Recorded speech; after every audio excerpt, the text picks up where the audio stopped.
Brothers and sisters in the Dharma, this morning we are truly blessed to have Brother Dr. Pang Cheng Ka to share a Dharma talk with us. The topic being how to let go of grudges in relationships. Before we begin the talk, let me share a bit of background on our guest speaker this morning with you. Dr. Pang Cheng Ka is a consultant psychiatrist and mindfulness-based therapist at Sunway Medical Center. He is the developer of Mindful-Zinn, which is the Malaysian mindfulness-based stress reduction and wellness program. To date, he has conducted several hundreds of talks and workshops related to mindfulness. Dr. Pang is currently the president of KL Buddhist Mental Health Association and the president of Malaysia Association for Mindfulness Practice and Research. Without further ado, I now invite Brother Dr. Pang to share this talk with us. Over to you, brother. Thank you very much, Brother Steve, for the very kindful introduction. Thanks for having me here. So give me a few seconds to activate my slides. Good. So very good morning to all brothers, sisters, ladies, gentlemen. Welcome to this morning's Dharma sharing on the topic, how to let go of grudges in relationship. I think this is a very timely topic because during this pandemic, MCO and lockdown, we are often forced to stay at home, and sometimes we have to face people whom we don't like to face.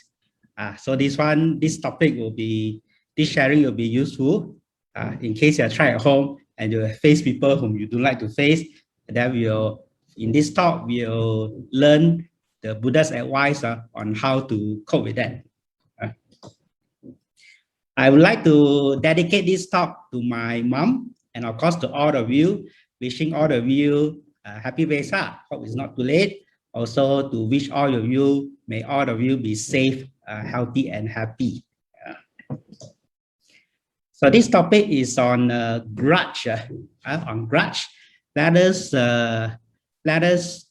learn the definition of grudge. This is from the Cambridge University. Cambridge Dictionary, not Cambridge University. So in the dictionary, it says, let me get the pointer, laser pointer. Okay. Grudge in the Cambridge University is defined as a strong feeling of anger and dislike for a person who feel has treated you badly, especially one that lasts for a long time. Yeah, so that's the definition of grudge. So you can see actually grudge is a form of anger or hatred. It's a form of anger or hatred. In Bahasa Malaysia, we are in Malaysia. In Bahasa Malaysia, it's called dendam. It's dendam. If you are Cantonese speaking, so I'm Cantonese speaking. In Cantonese, it's called sao han or sam sao. So how to let go of grudge basically is how to let go of anger, let go of hatred in a relationship setting. Since grudge is a form of hatred, let's see what the Buddha has to say about hatred. So in the Dhammapada verse 5, the Buddha mentioned this. The Buddha says that hatred is never appeased by hatred in this world. By non-hatred or loving kindness alone is hatred appeased. This is the law of eternal. Yeah. So basically the Buddha says that we should learn to let go of grudge, let go of hatred. Hatred is not healthy from a physical, mental, and spiritual point of view. Yeah, I think most of you are familiar with this Dhammapada verse. It's quite a popular verse, but not all of you might be aware of the story behind this Dhammapada verse. For those of you who are new to the Buddhist teachings, actually for every Dhammapada verse, there's a story behind it. Similarly, for this verse, there's a story behind it. So this morning, I would like to share with you the story behind this Dhammapada verse, as it is closely related to the topic we are discussing this morning. Yeah. So the name of the story behind this Dhammapada verse is a story of Kalayakhini. Kalayakhini is a name of an ogress. Yeah. So once upon a time, there was a man, and this man, his wife couldn't bear children. His wife couldn't bear children, so he was very sad. But with the permission of his wife, he managed to get a second wife. And fortunately, this second wife could have baby.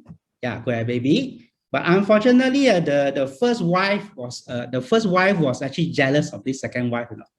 First wife was jealous of this second wife, and when the second wife had baby, the first wife actually poisoned the mother and the baby.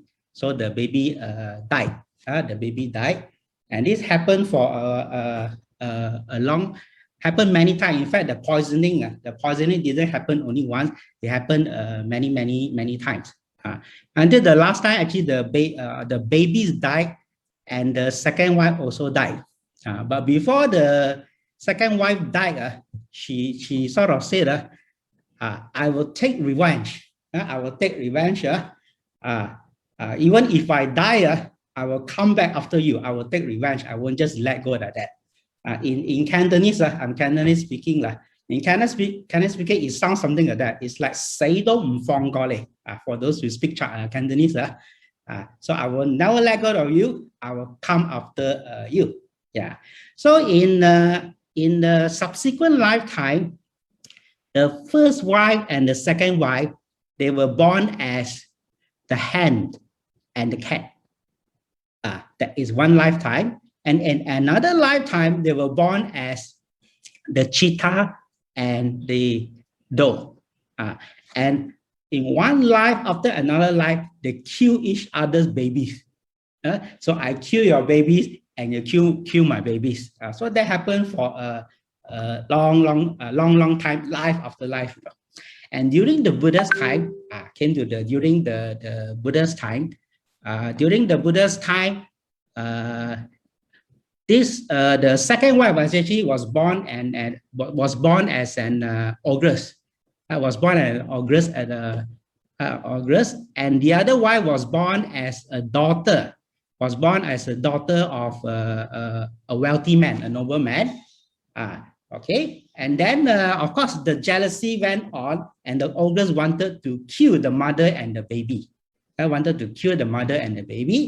And of course, the mother actually went to the Buddha. So during the Buddha's time, the mother went to the Buddha, and to cut the story short, the Buddha managed to cool their anger, and told them the story of their past life. So when they got to know about the past life, so they managed to let go the grudge, let go the feud, and in fact, the ogress actually attained the first stage of sainthood. Yeah. So this is the story, very nice story to illustrate the importance of letting go of our grudge, our hatred. Else, if we hold on to our grudge and hatred, it can last for a long time. It can even last from life after life, so it's important to let go of a grudge. Yeah. So with this story, I hope now we have a better understanding, better appreciation of this Dhammapada words. Hatred is never appeased or overcome by hatred in this world. Only by non-hatred, that loving kindness, non-hatred also known as loving kindness, that hatred can appease. This is the eternal law. So I've given you the definition of grudge in the Cambridge dictionary just now. And I just talked about the Dhammapada verse, this Dhammapada verse, and I'll share with you the story behind the Dhammapada verse. Yeah. So I will next move on to the more important parts. How do we let go of grudge? Okay. I think all of us important is know the importance of letting go of grudge, but the more important thing that we need to know is how to let go of grudge in relationship. Okay. So step one, I'll be sharing with you 7 steps or 7 methods. So in this 1 hour sharing, I hope I can share with you 7 points that you can try to apply in your life to let go of grudge. Okay, the first one, we must be willing to let go of grudge. So we need to make the aspiration that we want to let go of grudge. Be willing to let go of grudge. Yeah, whether we can or cannot, that's a different issue. At least we have to make the aspiration. We make an aspiration to let go of grudge. Why is it important to let go of grudge? Sometimes it's not so important for the other person. Recording in progress. It's not so important for the other person whom we are angry at. Actually, we let go of grudge because holding on to grudge is very painful. So we should be willing to let go of grudge out of self-compassion, out of self-kindness, because grudge brings us a lot of pain. To be angry at someone, especially for a long, long time, life after life, is very, very painful. Remember the story just now? So there is a very interesting, very inspiring saying I'd like to share with you. You can see it in the slides over here. It says, holding on to anger is like grasping a hot coal with the intent of throwing it at someone else. You are the one who gets burned. Actually, this saying actually adapted from the Visuddhimagga. I find this very inspiring. Yeah, so we be willing to let go of anger. If you don't let go of the anger, if you don't let go of the hatred, don't let go of the grudge, it's like we're holding the charcoal, you know. We thought you want to hold the charcoal, to throw the charcoal to hurt the other person. But actually, while holding the charcoal, we are actually hurting ourselves. We are harming ourselves. Yeah. So the first point to let go of grudge is to be willing to let go of grudge. And that is that's a good start. And remember, when we let go of grudge, it doesn't mean we approve. It doesn't mean we approve something that someone has done that has hurt us. It doesn't mean we approve their wrongdoing.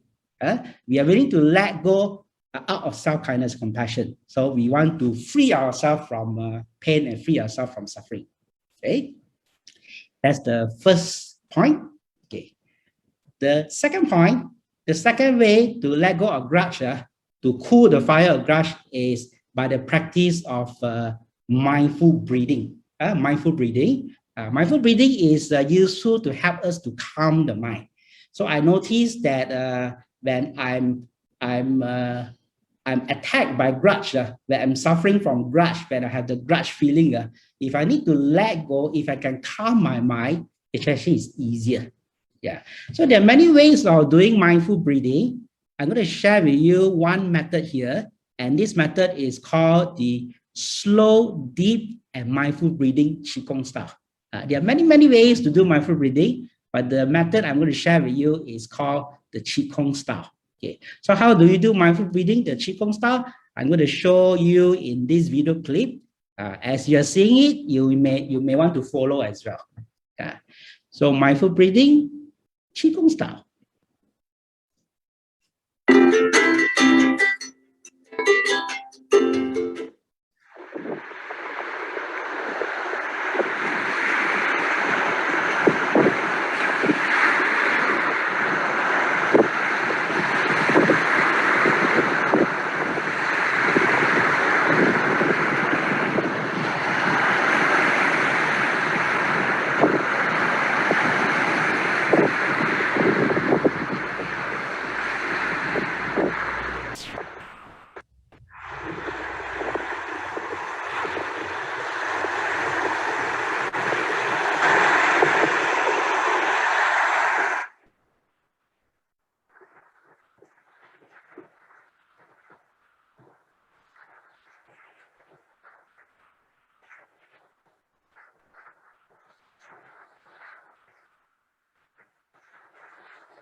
Yeah, so that's mindful breathing, the Qigong style, and this is very helpful to relax the body and calm the mind. When our body is relaxed, our mind is calm, it's much more easy to overcome anger and let go of grudge. A little bit of theory on the practice of mindful breathing. So the method that I shared with you just now is it is useful to relax the body and calm the mind. And this is the mechanism of action. Yeah. So I explained to you a little bit of the theory, the neuroscience behind this method of the mindful breathing. Yeah. In our body, there's a nerve called the vagus nerve.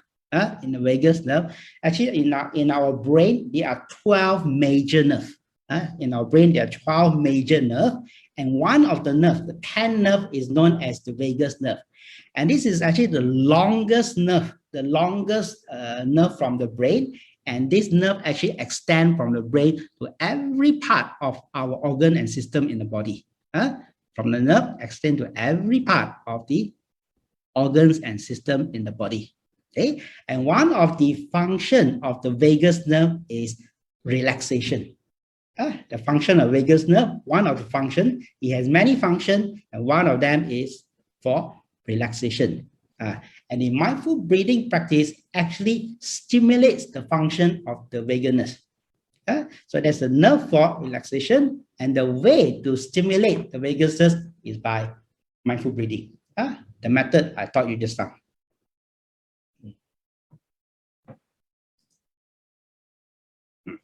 We can also anchor our mindful breathing practice with some Buddhist affirmation or mantra, like the one from Venerable Thich Nhat Hanh. So as you're breathing in and out, you may say in your heart. For example, when you're breathing in, we say anger has arisen, and when we are breathing out, we say that anger is not me. Breathing in, anger has arisen. Breathing out, the anger is not me. Some of you might be asking why it says the anger is not me. Okay, the reason is from a Buddhist perspective, anger is a visitor. So Buddhists believe that our mind is inherently pure. So anger is a contaminant. Anger is a visitor. So the anger is not me, not mine, not part of us. Okay, and we can say as we breathe in, anger is unpleasant. As we breathe out, we say, this shall also pass. This is consistent with the Buddha's teaching of impermanent. Breathe in, we say in our heart, I'm calm. Breathe out, remind ourselves, I'm strong. Okay? Breathe in, breathe out, breathe in, breathe out, with this Buddhist affirmation to remind us of the Buddha's teaching. Yeah. So that's the practice of mindful breathing. So that is step number 2. Step number 1 is be willing to let go of grudge. Step number 2 is mindful breathing to calm the mind and body so that it's easier to let go of grudge. Next, I'm going to share with you another 5 methods.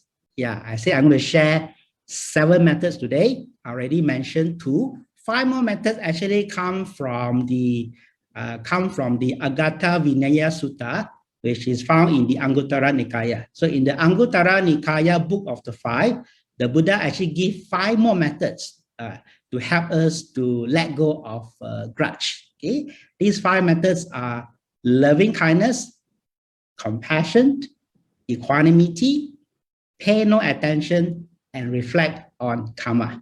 Yeah, so I will go through with you one by one and elaborate how to apply these methods to let go of grudge. Okay. So the first one is called the loving kindness, or in Pali is metta. So loving kindness is metta, loving kindness is friendliness.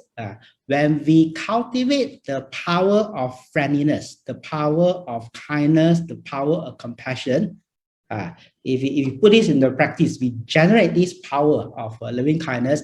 It's much easier for us to let go of anger, let go of ill will and grudge. Yeah. But the important thing, we need to practice on the daily basis. Practice every day. Then by nature we are very loving. That is very easy to let go. Yeah. In the Buddhist teaching, the Buddha actually talks about the 11 benefits of loving kindness. 11 benefits of loving kindness. And one of the benefits actually is to free from fire, poison, and weapon. Yeah. When the Buddha says that free from fire, poison, and weapon, the Buddha doesn't literally mean fire, poison, and weapon. Actually, the Buddha actually means the fire, poison, and weapon of anger, hatred, evil, or grudge. So that is one of the benefits of practicing loving kindness. We can let go of grudge easily. Yeah. But the important thing, we must practice on a regular basis. Yeah. So I will share with you how I practice loving kindness. There are many ways to practice loving kindness. Yeah. I'll share with you how I do it. One of the ways that I practice loving kindness is by singing the Rasa Sayang song. Singing the Rasa Sayang song, but is a Buddhist metta version. I'm sure most of you know how to sing the Rasa Sayang song, but this Rasa Sayang song is which special. It has a metta flavor. Yeah. So I'll read to you the lyrics, then I will sing to you. This is the lyrics. Rasa sayang rasa sayang sayang may I, may you, may all be happy, happy, happy. So you can see I modified the lyrics a bit so that it's more metaphor. Okay, how do we sing it? This is how it sounds. Rasa sayang rasa sayang sayang I, may you, may all be happy, happy, happy. Rasa sayang rasa sayang sayang I, may you, may all be happy, happy, happy. May I, may you, may all be happy, happy, happy. So as I'm singing this song, I will mentally send good thoughts to all beings. So in my heart, I will mentally say, may I, may you, may all, everyone be well, be happy, free from harm and free from danger. Yeah. So that's how I practice loving kindness. And wherever I go, I will sing this song, especially in the morning. I work in the hospital setting. So now in the hospital, there are a lot of patients who are sick. A lot of people are bothered by the COVID. Yeah. So when I step into the hospital, when I walk into the hospital, when I climb the stairs, usually I will sing this song. Yeah. Sometimes also I sing this song with the butterfly heart. Butterfly heart. So I use my hand to form a butterfly shape. So when I sing, I sort of hug myself. I hug myself. Then when I sing with the hand movement. It's sort of hugging myself. So I will sing Rasa sayang rasa sayang sayang I, may you, may all be happy, happy, happy. May I, may you, may all be happy, happy, happy. Yeah. So that's how I radiate loving kindness to myself and radiate loving kindness to all beings around me.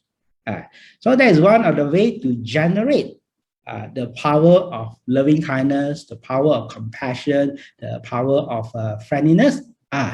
Then when we are full of loving kindness, it's much easier to let go of grudge. All this hatred, ill will, enmity, they can disappear very easily. But to practice every day.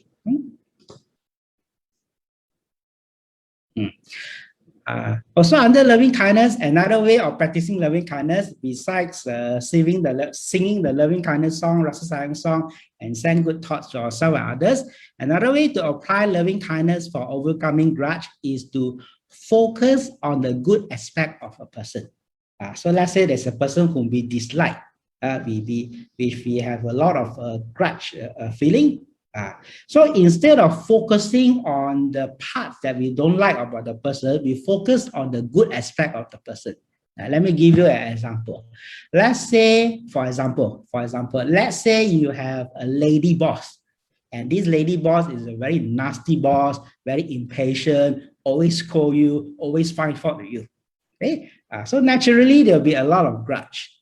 So the way to practice this is instead of focusing on the boss, the aspect of the boss whom you don't like, we focus on the good aspect of the boss. For example, the boss might not be a good boss, but she may be a very good cook. She may be a very good cook. So we focus on that part.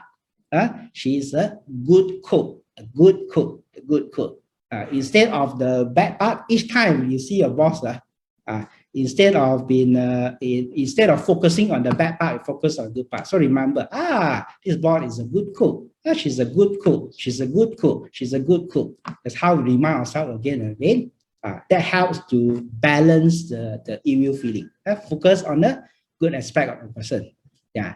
So after this talk, after this talk, I hope that you try to apply this. Whoever in your life, whom you have this anger feeling, try to focus, try to recall something good about this person and to play back the goodness again and again. So that is applying loving kindness. The second method under the Agata Niya Sutta is called using the compassion method. Okay, in using the compassionate method to overcome grudge, basically we try to perceive that the person we are angry at is actually suffering or sick or in help. So usually when we are angry at somebody, we don't usually perceive that the person is suffering. So in the teaching of compassion, we are reminded to perceive the person whom we are angry at, whom we don't like, as suffering, sick, or in need. Yeah. In the Thich Nhat Hanh's words, let me read to you. That's how the Venerable Thich Nhat Hanh explains this. So I'll read to you.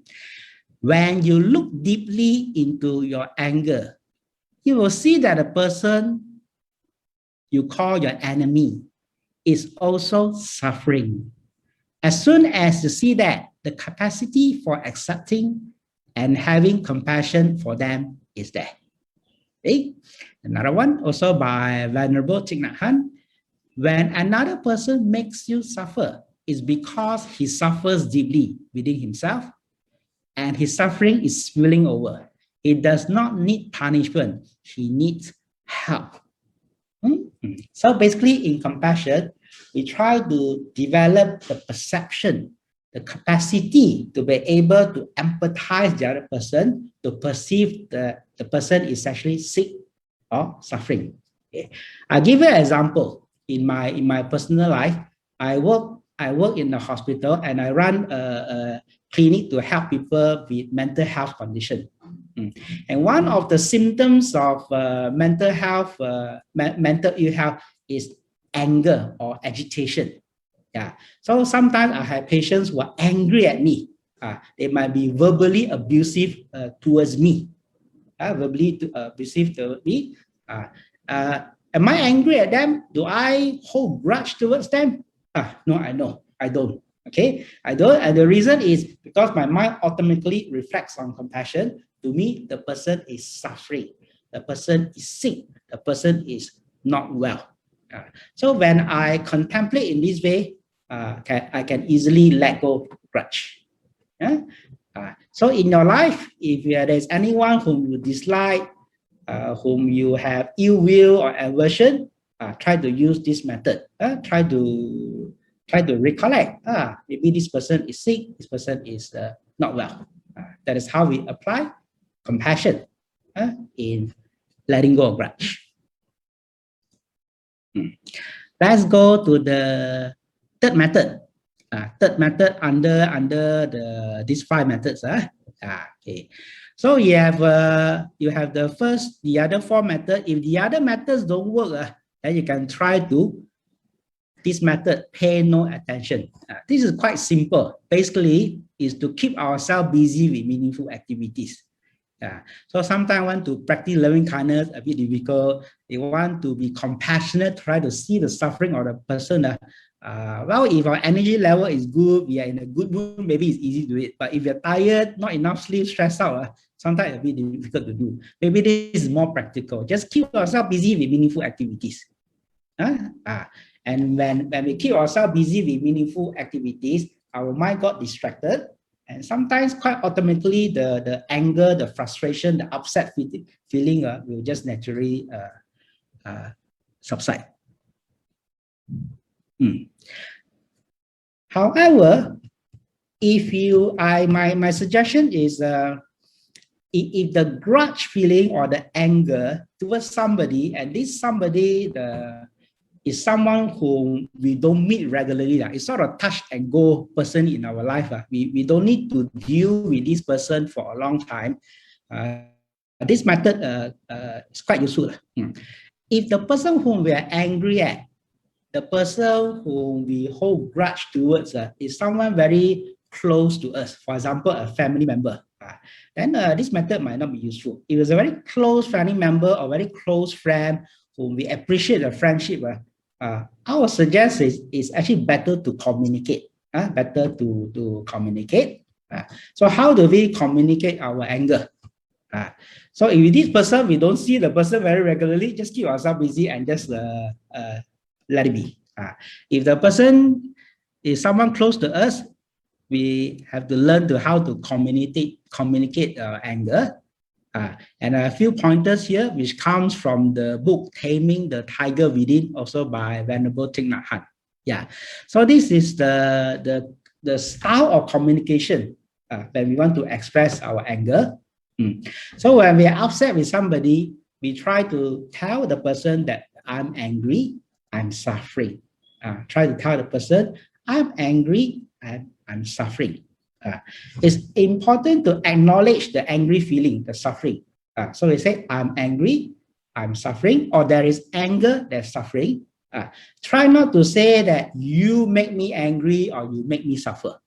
Try not to say you make me angry or you make me suffer. Acknowledge the anger. I'm angry, there's anger. Try to say, I'm trying to overcome my anger, I need your help. Express with kindness, in the gentle way. I'm trying to overcome my anger, I'm suffering, actually I need your help. So this way of talking actually facilitate communication. Very often when we are upset, when we're angry, we'll say that you make me angry, I don't need you in my life, get lost. So instead of saying that, we say, I need you, please help me, I need your help. Okay. So that's the way to communicate our anger.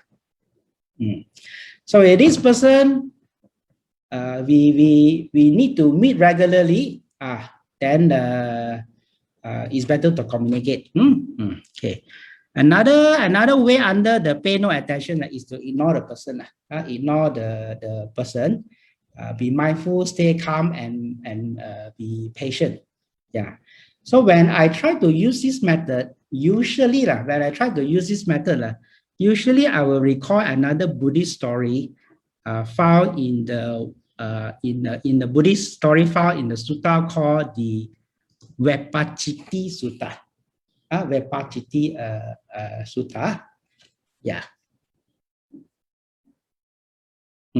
So in this Vepachiti Sutta, actually the Vepachiti was actually named after the demon. Named after the demon. In this particular sutta is about the main two characters in this sutta is the Vepachiti, the demon, and the other character is actually the Tikong. So Hokkien, in Hokkien, those of you Hokkien, you may familiar with Tikong, or in the English, it's called the Jade Emperor. Jade Emperor. In the Buddhist sutta, is actually the Sakadeva Raja. So according to Buddhist teaching, the Vepachiti is the king of the demons. So the demons and the devas, they often fight. They often fight, you know. And then one day after fighting, of course, the demon lost. The demon lost. And when the demon lost, Vepachiti, he actually scolded the Tikong. But the Tikong was actually, the Deva Raja was actually very calm, didn't argue with Vepachiti. So he kept cool, radiate loving kindness, was very patient, very mindful. Yeah. So whenever I try to apply this method of pay no attention, ignore the person, I always try to recall this story, the Vepachiti story. So it gives me the inspiration. So I recall the story how the Saka Devaraja deal with the Vepachiti, how he is so calm, so peaceful, so patient, so mindful, not triggered by Vepachiti. I also automatically calm down as well. Of course, we got to be wise as well. If somebody is attacking us, we need to protect ourselves as well. Again, example, let's say in my clinic, sometimes there are occasionally, there are certain patients who are under the influence of drugs, under influence of drugs, and then they are violent. Of course, we need to protect ourselves. We need to call the security guard. So all these are the various tips under the category pay no attention. When I try to apply this method of pay no attention, I also like to recall this Dhammapada verse. This another Dhammapada verse which is very inspiring to help us to let go of grudge. Okay, so this comes from Dhammapada verse 133 and 134. Okay, the Buddha says, if you can keep yourself calm and quiet like a broken gong, which is no longer resonant, you have realized the mana, then no anger is found in you. So this is another one of the visualization which I do when I need to let go of grudge. So I recall this Dhammapada verse and I visualize this gong, that I'm a broken gong. So you see a gong which is functioning, if you hit the gong, you hear the sound. But this is a broken gong. When you hit the gong, actually there's no sound.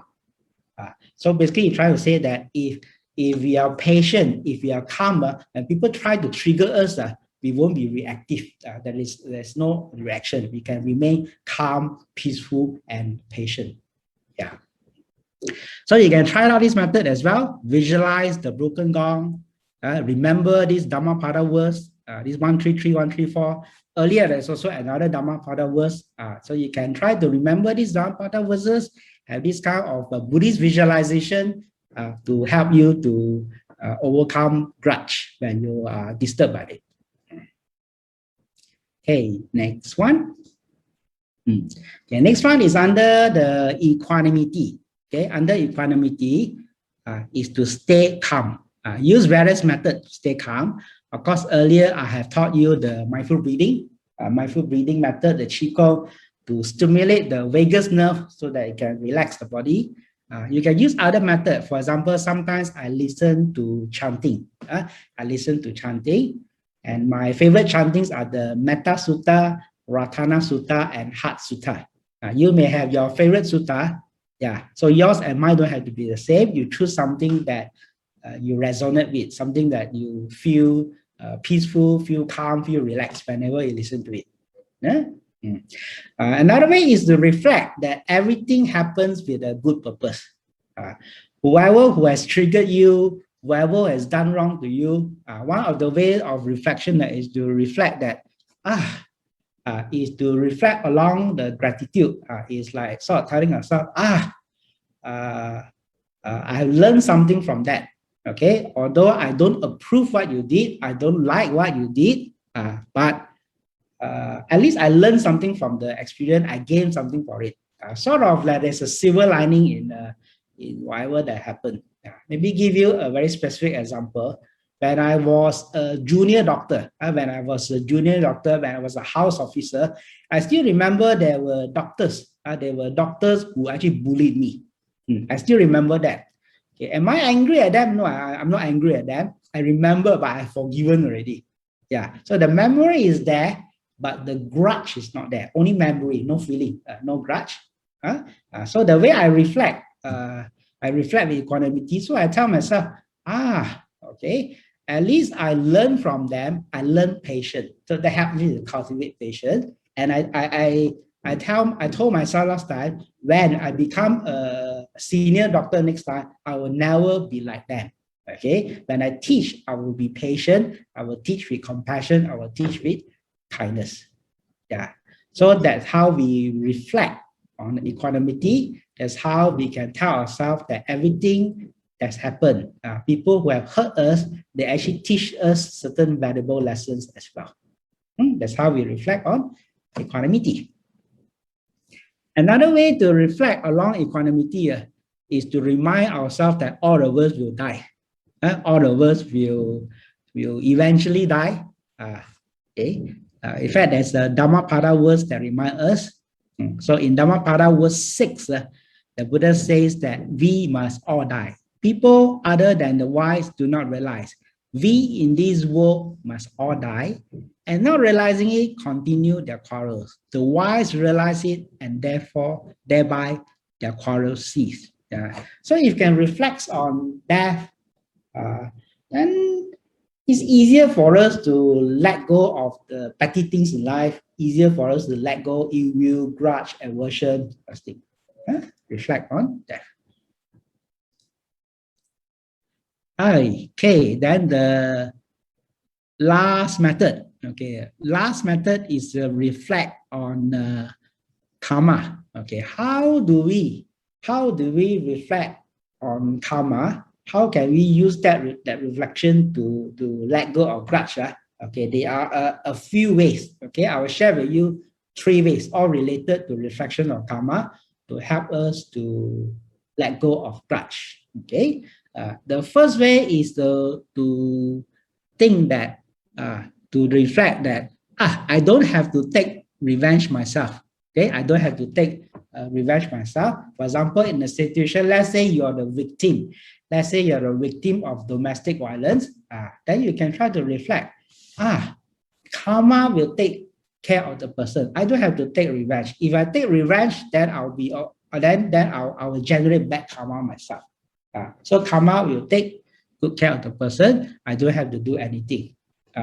In Ajahn Brahm's words, he says, why seek revenge? Karma is going to get the bastards anyway. This one comes from Ajahn Brahm. So that's the first way to reflect on karma. So I don't have to do anything. Karma will take care of the person. The second way of reflecting on karma is to tell ourselves that when something bad happened to us, the person treats us that way, it's good in the way that I get to clear my bad karma. I get to clear all my bad karma, and then we start afresh. So just like in the story, the first story about the Dhammapada verse I told you earlier, sometimes this grudge is happening for a long time, so maybe we just let the karma take its course, and then we start fresh, start again. So I get to clear all my bad karma, then I move on. We move on peacefully. That's the second way of reflecting on karma. Another way of reflecting on karma, the third way, is to focus on our good karma and blessing. Focus on our good karma and blessing. So we can have a very stormy relationship with somebody, but our life got many parts and many aspects. So instead of focusing on this person and focusing on the grudge, we can focus on our other aspects of life. Focus on the good things. In other words, is to be grateful for the other things in our life which are going on well. For example, we have the chance to learn the Dhamma. The other person might not have the chance to learn the Dhamma. I have the chance to learn the Dhamma. This is something good. This is our good karma. So we focus on the good karma in our life instead of focusing on the bad things in life. So these are the few ways to reflect on karma.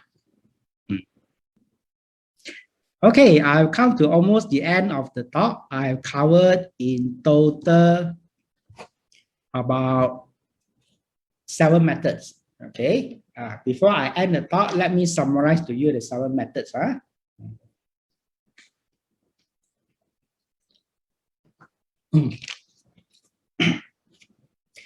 Okay, as summarized, let's recap.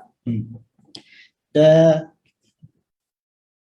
first method that I suggest to let go of grudge is by starting to be willing to let go of grudge. We need to make the aspiration, be willing to let go of a grudge. Letting go of grudge is an act of self-kindness. It's an act of self-compassion to relieve our pain. That's the first phase. Be willing to let go of grudge. The second one is the mindful breathing. The Qigong style mindful breathing. So that helps to relax the body and calm the mind. And when we are relaxed and calm, it's much easier to let go of grudge. That's the second method. The third method is to reflect on loving kindness. Remember, I taught you the Rasa Sayang song. Rasa sayang, hey, rasa sayang, sayang, hey, hey, may you, may all be happy, happy, happy. So we cultivate loving kindness, friendly feeling. When our loving kindness is powerful, is strong, it's much easier to let go of grudge. Okay. Under loving kindness practice, also we learn to focus on the good aspect of the person. The part which is no good, the part which we don't like, the part which is nasty, we let go. We focus on the good aspect of the person. That's under loving kindness. And method number 4 is compassion. So in the practice of compassion, we train our mind to perceive that the person that we are angry at, the person we don't like, the person is actually suffering. The person is sick. The person is sick, the person is suffering. With this kind of perception, again, it's easier for us to let go of grudge. Then we have pay no attention. Very simple method, but sometimes very useful. Pay no attention. So just distract ourselves, shift our attention to something meaningful, something useful. However, I also mentioned that if the grudge involves a close family member or close friend, it's better to communicate. It's better to communicate, to express our anger in a kind and wise way. Under equanimity, equanimity is learn to calm down. For example, with the mindful breathing, can use chanting, and also maybe to reflect on death, to remind us that all of us will one day die. So if you reflect on death, it's easier, much easier for us to let go of the petty things in life. And the last but not least is to reflect on karma. So if all the methods work, the other methods don't work, maybe you can reflect on karma. I can't do anything. I'm still angry at the person, but I'm not going to do anything. I'm not going to do anything to spoil my own karma. I will let karma take care of this person. So these are the 7 methods that you can try to apply in our life to help us to let go of grudge. Okay, so with that, thank you very much. So we'll proceed with the Q&A session, or maybe sharing as well. You may want to share with me how you as a Buddhist, how you apply the other Buddhist teaching on how you let go of grudge in your life. As opposed to grudges, could you please advise how to calm the mind for those who have lost close relatives and friends in this escalating pandemic? What I mean is, like, for instance, between the husband and wife, parents and children and lovers, there are very strong attachments. If one happens to walk away because of this pandemic, they will be in a very difficult situation. I mean, almost like having grudges in a sense, but this is fear and pain and untold suffering. How would you advise them? I hope I got your question. Actually, the sound not too clear. I think I got it. I think I got it. It's a context of these pandemic situations. Our friends, family members are all suffering. And sometimes we're very, very helpless, We can see they are suffering. And sometimes we cannot do much. We know they're suffering. We don't know how to help them. Okay? So my suggestion is to practice loving kindness. Practice loving kindness. So we might not be able to help them directly. But in the practice of loving kindness, we are actually sending positive energy to them. We are sending positive energy to them. So I frequently sing the Rasa Sayang song. So wherever I go, in the hospital, outside the hospital, in my clinic, wherever I go, even driving, every moment in your life, I will sing the Rasa Sayang song. Either I sing it aloud or I sing it in my heart and radiate loving kindness to all the people around. And let the positive energy suffuse the world and heal the people around me. So that's one thing I do. Second thing is for my loved one, I also believe that we are emotionally connected to our loved ones. We are emotionally connected to my loved one. For example, my mom. So my mom and I, we are emotionally connected. So I believe that when I practice loving kindness, when I practice on myself, it can also help to heal my mom as well. As I'm healing myself with the loving kindness practice, I'm also healing my mom as well, because we are connected. Mother and children are connected. So as we radiate kindness to ourselves, we also radiate kindness to other people. That's why you see in the lyrics, the way I compose the lyrics is, may I, may you, may all be happy. May I, may you, may all be happy, happy, happy. So we are all interconnected. So loving kindness. Also, another one will be the focus on what we can do. So there are many things is not within our power to change, but there are also many little things that we can do. Like for my mom, regarding her vaccination, there are little things that my sister and we can do to help her. There are a lot of things that are not within our control. The things which are not within our control, we learn to let go. We just radiate loving kindness, learn to let go, focus on the things we can do. Yeah. Very good advice. I see some questions from the web. Good morning. Thank you for the talk. May I know if the grudge is one-sided, will the two involved in the grudge carry on the one-sided grudge life after life? In other words, one has let go the grudge, but the other maybe has not done something. Hopefully one day we'll meet someone like a Buddha who can read our past life and share with us our past life. If you cannot, I suppose is I think starting from one side is good enough. So we start with ourselves. I think that is very good enough. Okay, and with time, with patience, hopefully the other person can let go as well. But you gotta start with yourself, but usually it's not the other way. Usually what we do is, I will take revenge. I don't care. You are the one who hurt me. No, I'm not wrong. You are the one who is wrong, you know. Why should I let go? Why should I be the one who talk to you first? Why should I be patient? That is the usual way. But with the Buddhist teaching, we at least we learn to let go. We start with ourselves. We start with loving kindness practice.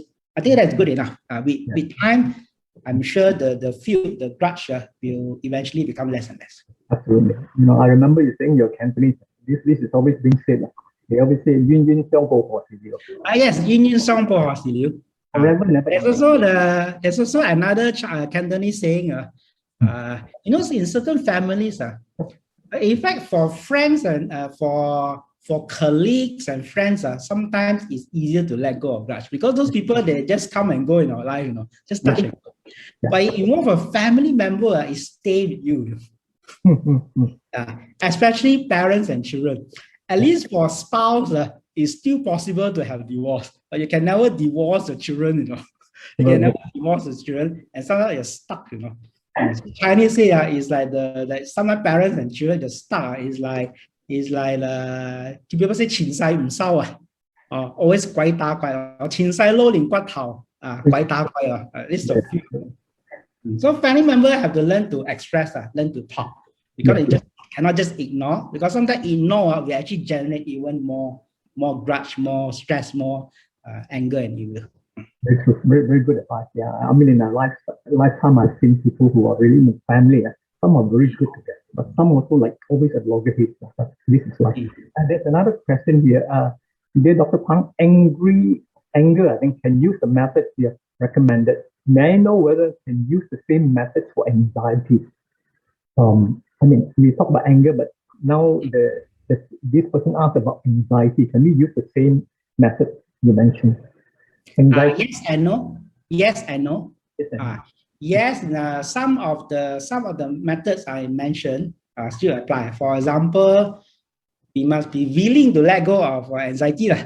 For anger, we must be willing to let go of anger. For anxiety, we must be willing to let go of anxiety. So that applies.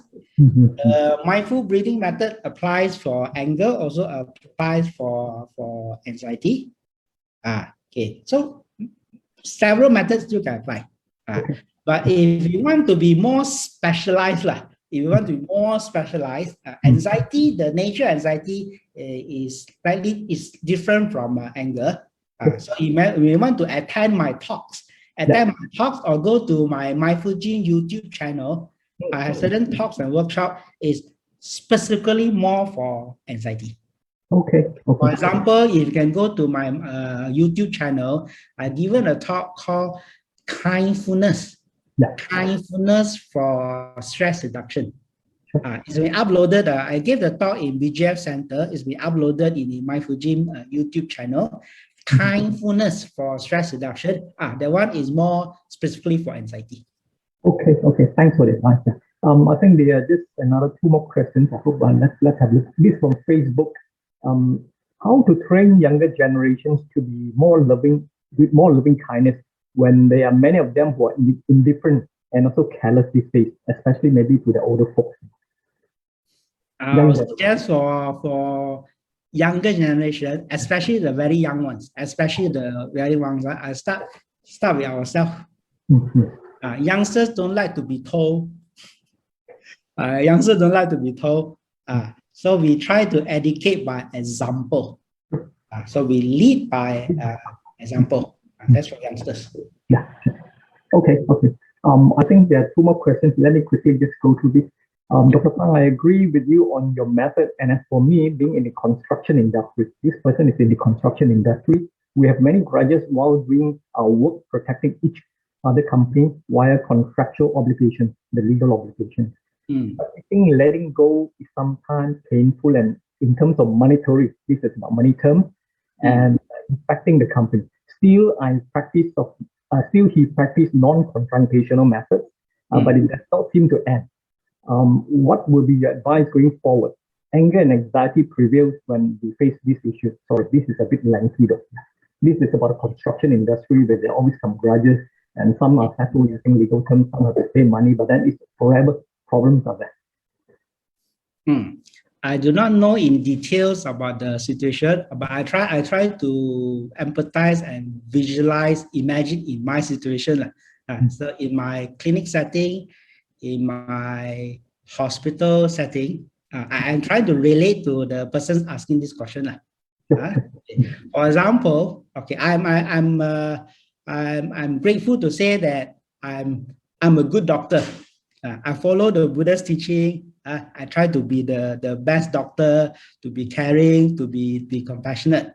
Okay, I'm very happy that I'm able to help a lot of people. Fantastic. But at the same time, there are people who don't like me as well. There are also people who complain about my service. There are also people who complain to the hospital. Yeah. So the way I reflect, the way I reflect is this is under the equanimity, under the method of extension of equanimity. Is I remind myself, we can never please everyone. We can never please everyone. So in my contact, even I try my best to follow the Buddha's teaching. I try my best to be a good doctor. Yet I cannot please anyone. There will be still people who are upset, angry at me. So I still, especially in a professional setting, we still need to do certain things to protect ourselves legally. So like in a medical practice, I still need to do certain things to protect myself legally. But most importantly, from a Buddhist perspective, is more on how to protect ourselves emotionally. Of course, legally, they can find the lawyers, or those is a legal protection, physical protection. But Buddhist perspective, we emphasize more on the emotional protection. All these methods are very useful. It helps us to calm down, relax, cool down. Then we cool down, and then of course we still need to solve whatever we need to solve. Yeah, can make everyone happy. Yes, I think there's one last question quickly, in the interest of time. A question relates to anger in the family. Now, anger in the family between In a parents, family, yeah. siblings. What happens if one of the pair or both of them do not want to talk? I mean, it could be a father, mother, mother and daughter, father and son, that kind of situation. They just refuse to talk to each other. A lot of boiling anger is like how to resolve situations like that. Okay, I'm trying to imagine the situation. I suppose the person asking this question is the person asking the question is not the one having the grudge. Is that this person asking the question, she has other family members lah. The sort of the two family members, they don't like each other. Yeah. For example, it's like let's say I'm the mother. I have two daughters, and these two daughters they are quarreling. I'm just guessing is in this scenario lah. I think it's like that. Interestingly, in the Buddhist scripture, actually, there's one time the Buddha faced exactly the same situation. Mm-hmm. So they were during the Buddha's time. There were two groups of monks, and there were two groups of monks. They were quarreling. They were quarreling on the best method to practice. Of course, the Buddha tried to appease them, but it didn't work. So guess what did the Buddha do? So from there, maybe we can have some inspiration of what to do. The Buddha actually kept quiet and left. Don't interfere. The Buddha kept quiet and left. And after some time, they sort of cool down. So after they quarrel, they cool down, and they cool down already, then they started to have realization. And only the Buddha came back and talked to them. So I suppose the method is sometimes we have to just leave it. Yes. Especially you have tried various methods. You have tried everything. You talk to everyone. You talk to the monks, talk to the nuns, go attend workshop, read about this, read about that. Try everything. It doesn't work. My suggestion: follow the Buddha's way. Sort of Cantonese say a little bit like Mong An Thai like that. Mong An Thai, but you still care lah. Mong An Thai, but you still care lah. You care from them from a distance. Then leave it. Let them cool down. And wait for the timing when the conditions are right. Then only we try again. Yeah, I think that's really decent advice. It's just like I think in the commercial world, you buy certain things. There's a 7 days cooling period. Sometimes you're engrossed. Oh, this is lovely. I won't buy it straight away. Sign it. Then after 2 or 3 days, people tell you existing no good. Then you decided maybe not buy. So there's a 7 days cooling period. Cooling period. Yes, I think in the interest of time, I think we shall stop here. So let me continue now. Thank you very much, Brother Dr. Pang, for this timely and insightful Dharma sharing. I think earlier there is some request for the sharing of Dharma. Let me just read this. We will share our accumulated merit this morning from taking homage to the Triple Gem and 5 precepts, participating in the puja and listening to your Dharma talk.